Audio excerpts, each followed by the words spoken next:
All right, so we're going to look at this overview here. This is the presentation and go. So this is the book of Exodus, and it's only first half. It's the second book of the Bible, and it picks up the storyline from the previous book, Genesis, which ended with Abraham's grandson, Jacob, leading his large family of 70 people down to Egypt. Jacob's 11th son, Joseph, had been elevated to second in command over Egypt, and he had saved his whole family in a famine. So Pharaoh, king of Egypt, offered the family to come live there as a safe haven. And so eventually Jacob dies there in Egypt, and Joseph and all his brothers do too. About 400 years pass, and the story of the Exodus begins. Now that name refers to the event, the Exodus, excuse me.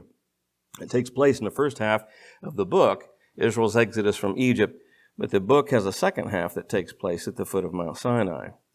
In this video, their presentation will just focus on the first half, where centuries have passed and the Israelites were fruitful and multiplied and they filled the land. Now this line is a deliberate echo back to the blessing that God gave all humanity back in the Garden of Eden. And it reminds us of the big biblical story so far. Humanity forfeited God's blessing through sin and rebellion, and so God chose Abraham's family as the vehicle through which he would restore his blessing to all the world. But the new Pharaoh does not view Israel as a blessing. He actually thinks this growing Israelite immigrant group is a threat to his power. And so, just as in Genesis, humanity rebels against God's blessing, so here Pharaoh attempts to destroy the source of God's blessing, the Israelites. He brutally enslaves them in forced labor, and then he orders that all the Israelite boys be drowned in the Nile River. Now Pharaoh, he's the worst character in the Bible so far. His kingdom epitomizes humanity's rebellion against God. Pharaoh has so redefined good and evil according to his own interests that even the murder of innocent children has become good to him. And so Egypt has become worse than Babylon from the book of Genesis. And so now, wait a second. God is going to respond. He first turns Pharaoh's evil upside down as an Israelite. Mother throws her boy into the Nile River, but in a basket, saves him. So he floats safely down to Pharaoh's own family. He's named Moses, and he grows up to eventually become the man that God will use to defeat Pharaoh's evil. In the famous story of the burning bush, God appears to Moses and commissions him to go to Pharaoh and order him to release the Israelites. And God says that he knows Pharaoh will resist. He will bring his judgment on Egypt in the form of plagues. And God also will harden Pharaoh's heart. And so we're introduced into the next main part of the confrontation, the story, the confrontation between God and Pharaoh. Now, what does this mean, that God will harden Pharaoh's heart? It's really important to read this section of the story really close in its sequence.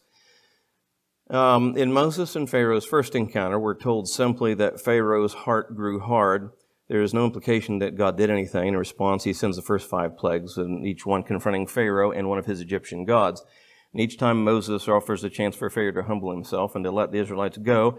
But after each plague, we're told that Pharaoh hardened his heart, or that his heart grew hard. He's doing this of his own will, and so eventually it's with the second set of 5 plagues that we begin to see and to hear how God hardened his heart. So the point of the story seems to be this.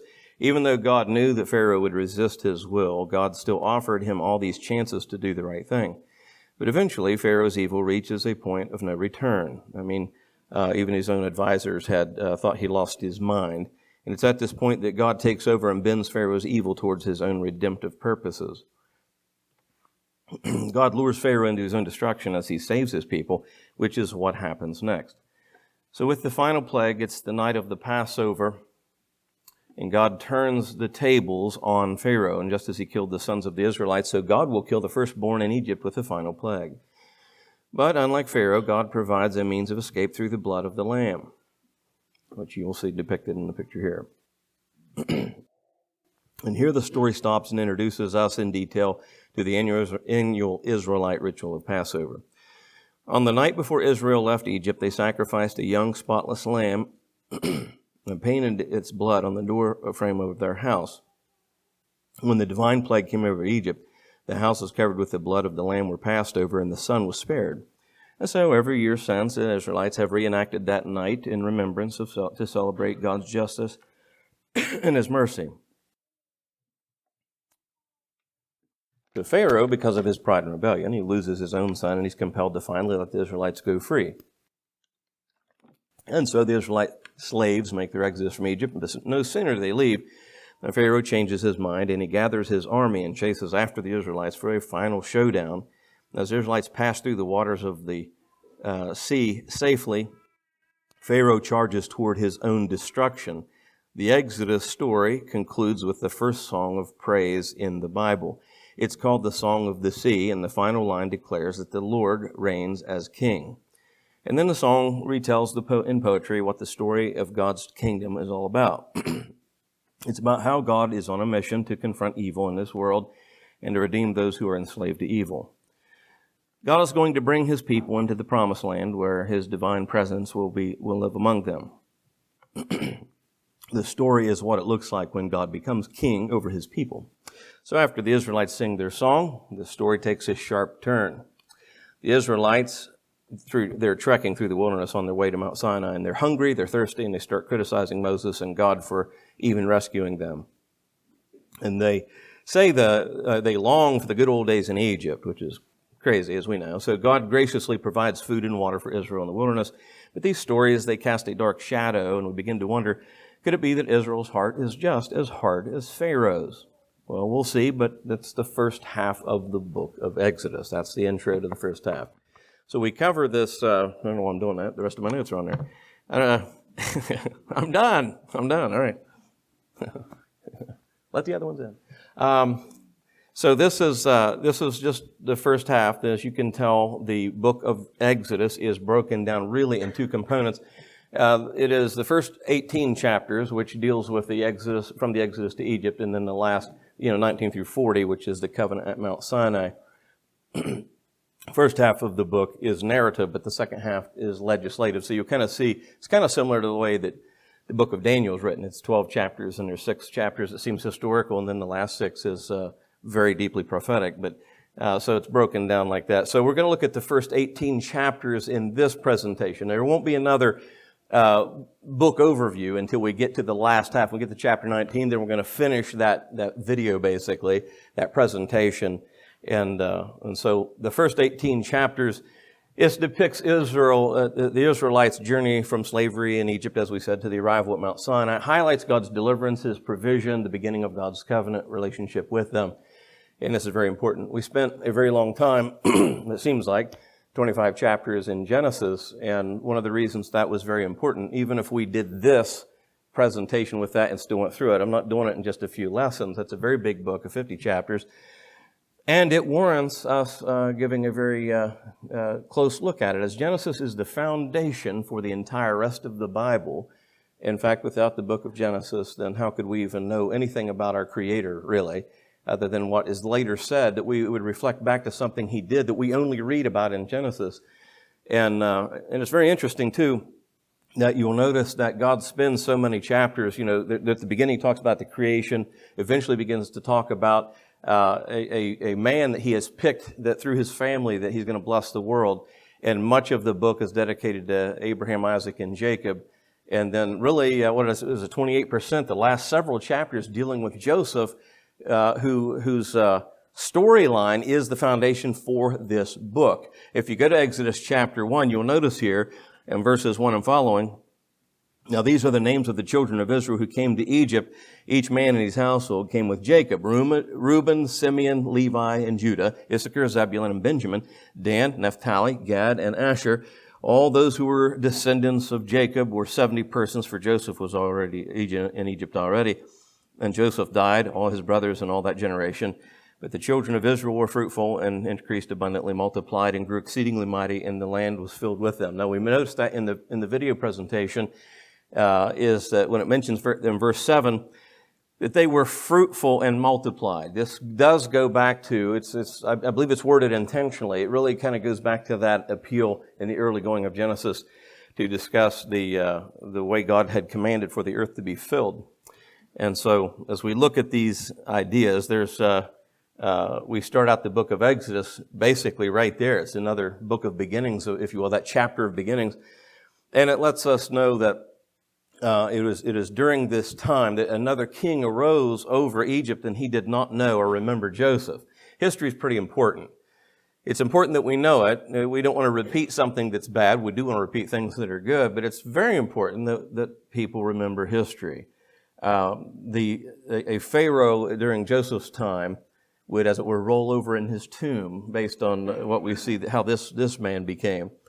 And of course, he worried about how much they had grown. They did. They were fruitful and they multiplied, and they had expanded so much throughout Egypt that the Egyptians became very worried that they might, ally with an enemy and rise up against them because they were so numerous. And so, as a precursor to that, being proactive, they decided that they're going to protect themselves by enslaving these very people that lived among them for so many generations. So, as we look at chapters 1 through 18, it will cover the following main topics.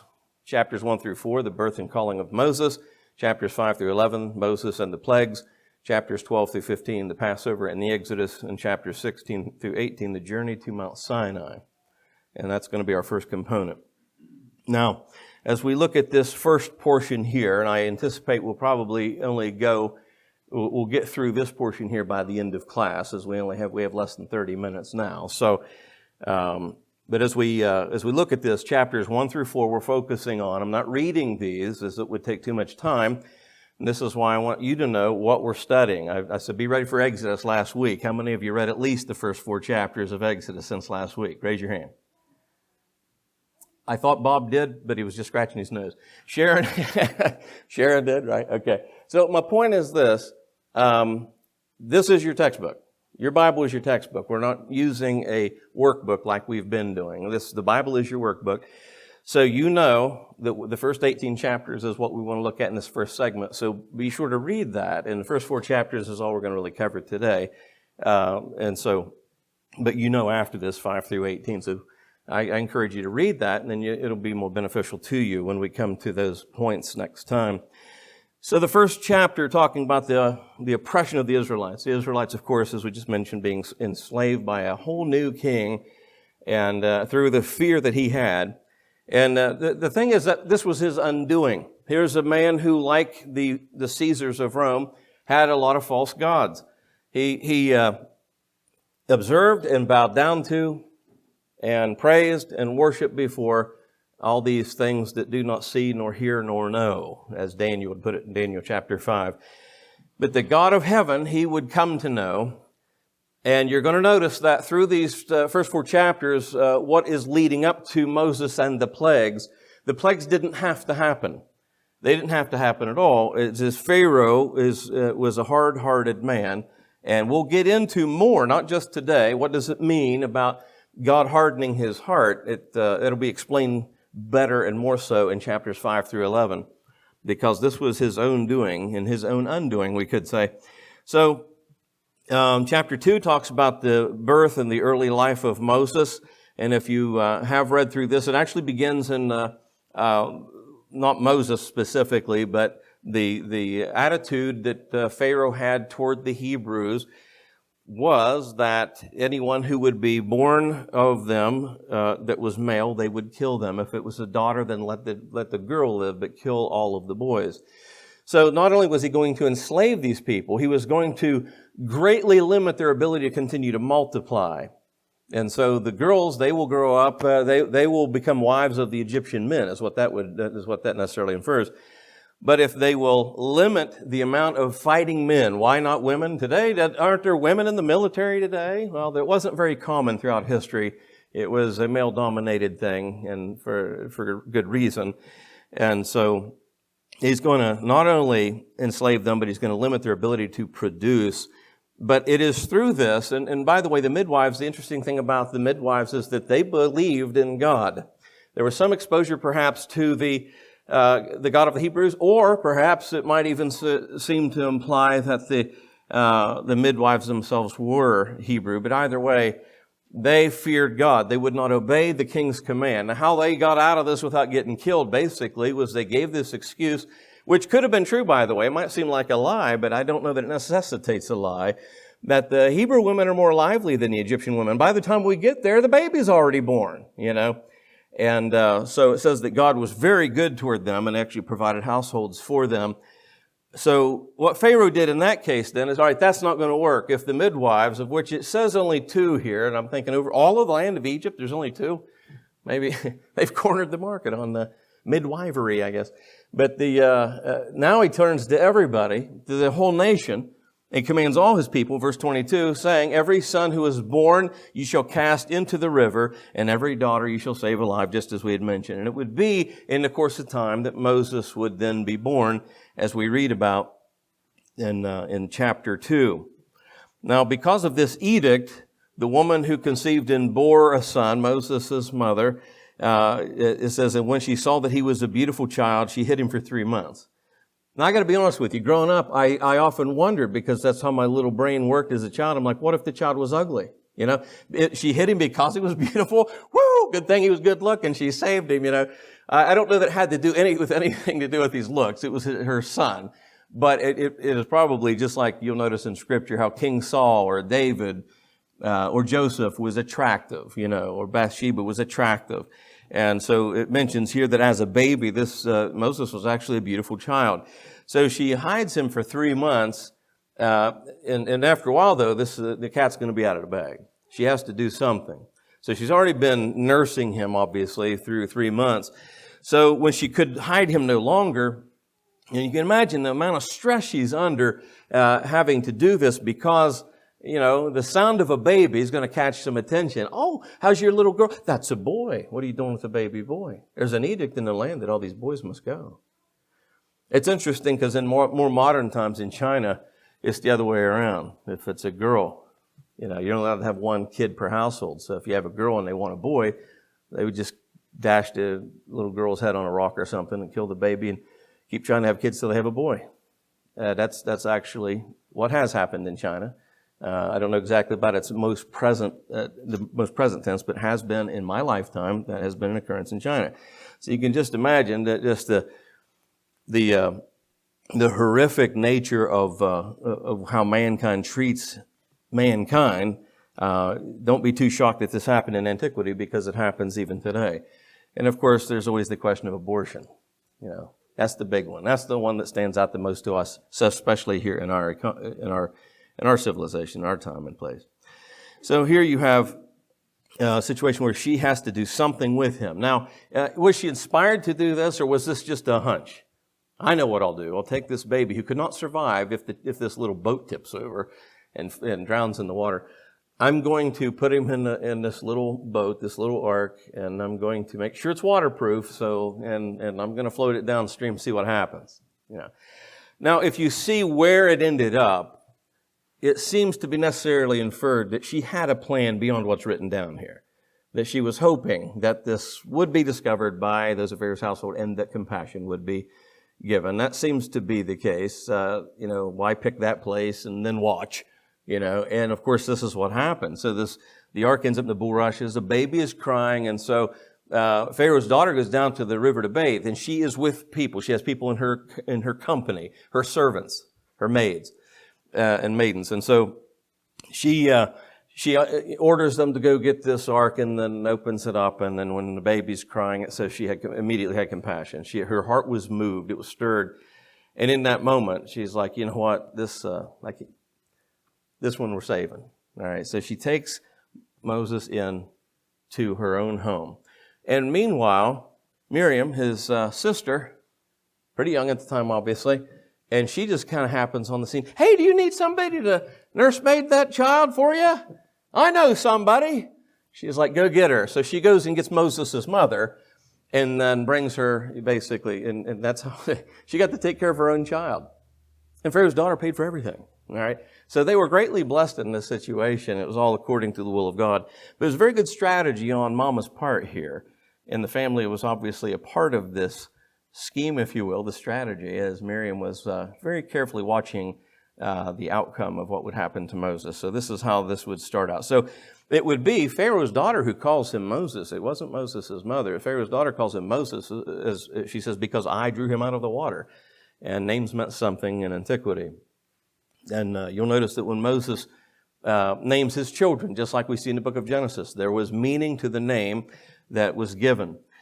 And so we have a situation where in the next scene, Moses has grown up now.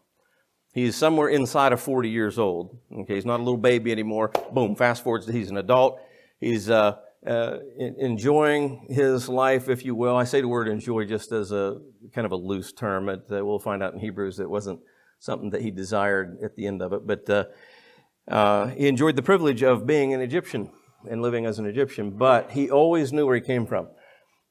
If you ever watch Cecil B. DeMille's Ten Commandments, which was an epic, still is. It is one of the greatest Bible movies ever made. It's for their day and time to be able to do a Red Sea crossing and have that water look like it parts and stuff, and that was really something. That was high tech, And even to watch it now, you're like, how did they do that back then, And it's so old now, you start being like, who really built the pyramids? Was it aliens? Did they have tractors back then? Did they have cranes? And so, how did they do that? But it seems to imply in that movie, in which Charlton Heston is the main character and he plays Moses, that it seems to leave the impression he doesn't even know he's a Hebrew for a long time and finally figures it out.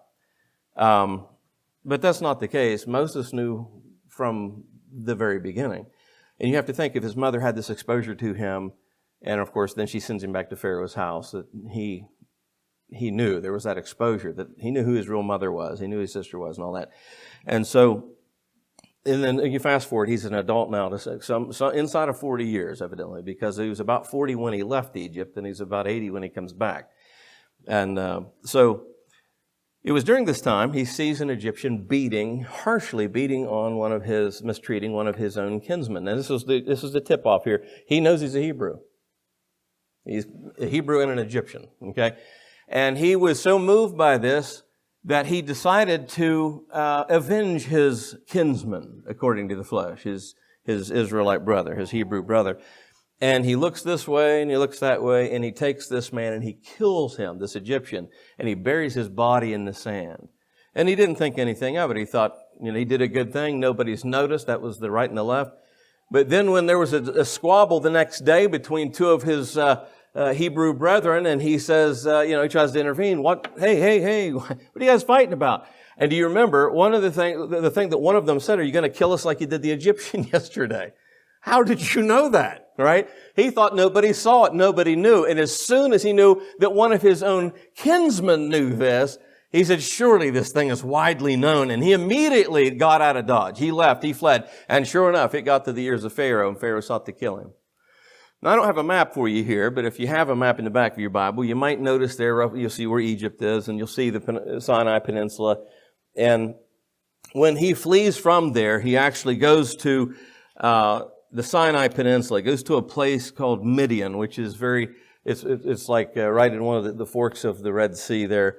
And this is where chapter 3 picks it up. And so when he comes to this point, this is where he has escaped. And this is one thing I love about that movie. It doesn't quote this in Scripture. But the one narrating it just shows Charlton Heston just struggling and stumbling and bumbling through the wilderness, escaping from Egypt. And he falls and his, face hits the dust. And then just as he falls, it says, and finally the metal was ready for the master's hand. Well, that was really profound. It would be a time for Moses to, God will prepare him for something. He has no idea what's going to happen, but he goes there. And so when he comes to Midian, actually it's in chapter 2 still, I told you chapter 3, and he meets this girl. There's 7 daughters of the Midian priest, and they came to draw water. And how he became famous in the family really quick is because the shepherds would come and chase off these girls. And so Moses stood up for them and allowed them to get water for their animals, for themselves. And they went back and said, Dad, and they talked to him, which we know him as Jethro. And so he wants to meet him, and so they're going to break bread together. And so through this, and it doesn't say exactly when, but through this communication and through this meeting here, at some point he decides to give his daughter Zipporah as a wife to Moses. And of course, then she would bear a son, and his name is Gershom. Moses named him Gershom. And again, names have meaning because he says, I'm a stranger in a foreign land. And so whenever you'd hear the name, you knew it meant something, just like what Isaac's name would have meant or Jacob's name would have meant, something like that. And so in verse 23, this chapter ends this way. It happened in the process of time that the king of Egypt died, and the children of Israel groaned because of the bondage, and they cried out, and their cry came up to God because of the bondage. So God heard their groaning, and God remembered his covenant with Abraham, Isaac, and with Jacob. And God looked upon the children of Israel, and God acknowledged them. I want to stress here that it wasn't like God forgot about them, like, oh yeah, Israel, yeah, what happened to this people? Oh, okay, they're in bondage here. He's been aware the whole time. The idea here that God acknowledged them, it just has to do with his time frame. You know, these are my people, and I'm acting now. It was a prophecy he had already given to Genesis to Abraham about a time in which they would be afflicted. It would be, he was referring to, as we now know, looking back historically, to Egyptian bondage, which Paul says in Galatians was 430 years at least from the time of some suggest is that from the time he gave the promise to Abraham to the end of that, or is that how long that the bondage was? It's generally understood that 430 years was actually the length of time that they were in bondage. Now, to put that in perspective, we've got President-elect Trump, who's already talking about the 250th birthday of this nation, which it will be in July of 2026, okay? So starting on Memorial Day next year, for a whole year, he's wanting to have a year-long birthday for the United States, okay? He wants all the governors to be involved in all that. I want you to, that's kind of, you might think it's ridiculous, you might think it's really cool, but I want you to stop and think, 250 years is just a little over the 50-yard line of how long these people were in bondage, okay? They were in bondage a really long time. So when it comes to this point, Moses, he's out taking care of his father's flock, and then he sees something in the desert that strikes his attention, okay? Now, we're going to talk about that burning bush and what happened here, but first, I want to pause. And by the way, if you're a note taker, it would be good for you to, if you're not used to that, maybe buy some pads and pens, pencils, or use your device if you like to do that. It would be helpful with, the bullet points that I'll give you. You can write some of these things down. Here's some comparisons that I think is important to not overlook. Okay.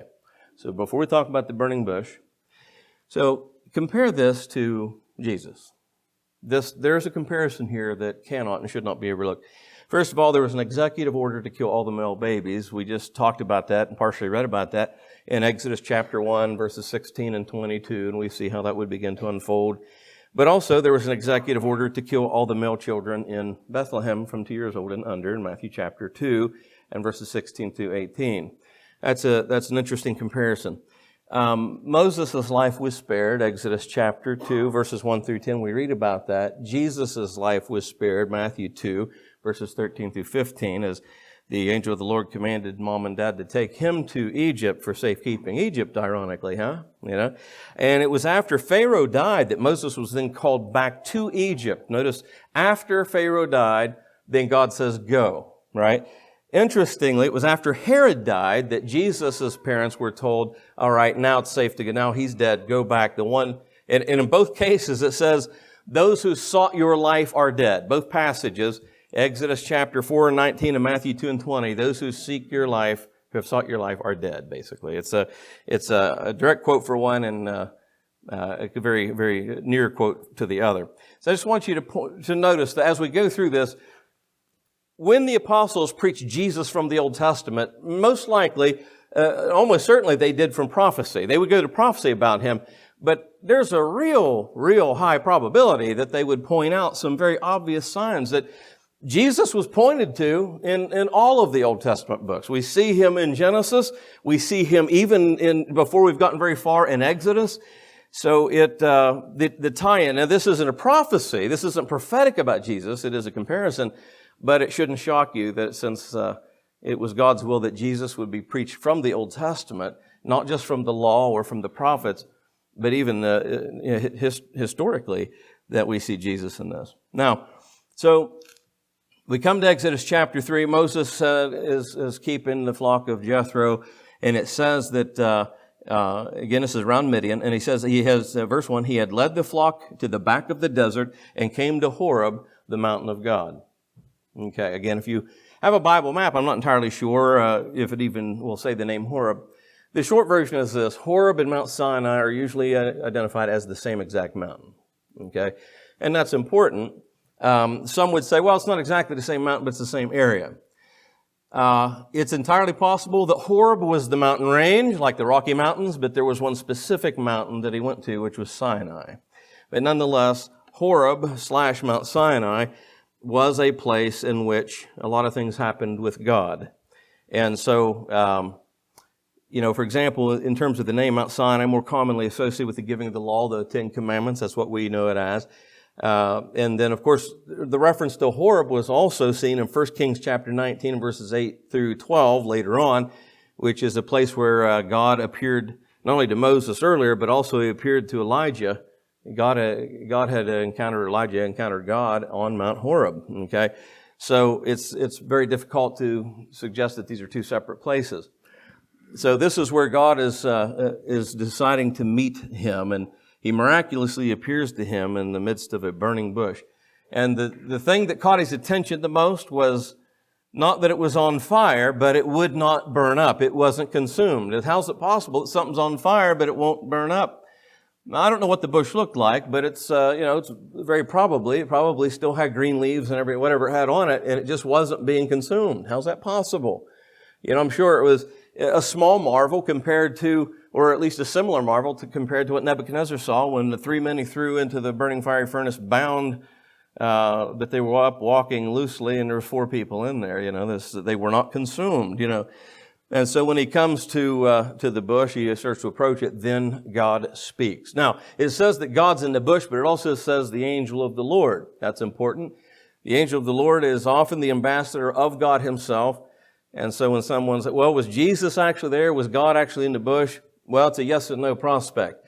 This angel is on behalf of God. He's an ambassador. So when he speaks, it is as God speaking. So in that sense, it is God. But God is in heaven and hasn't left heaven. And so the angel of the Lord is the one talking to him here. And he tells him that he is to take off his sandals because the ground he is on is holy ground. But again, all of that really is Mount Horeb/Mount Sinai. That whole mountain range is God's mountain. And so, and it's important too. And some might wonder, why take off your shoes? Why not just bow down? And I heard an explanation one time I thought was kind of interesting. It suggests that the shoes or the sandals were man-made. The feet God made. So it's maybe so. Maybe that's so. It's an interesting prospect. Take off the man-made object because you are before me. Stand before me or kneel before me in your truest form without anything between us. That's very possible. And so here's something interesting here. When he talks to Moses in verse 7, he says, I have surely seen the oppression of my people who are in Egypt, and I've heard their cry because they're taskmasters, for I know their sorrows. Have you ever read that and then notice that point there, the last few words there?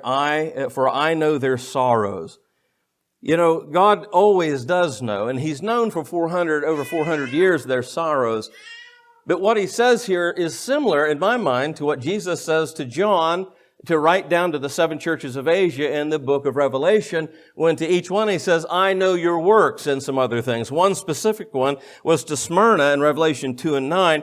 I know your works, tribulation, and poverty. In other words, I know your sorrow. Okay?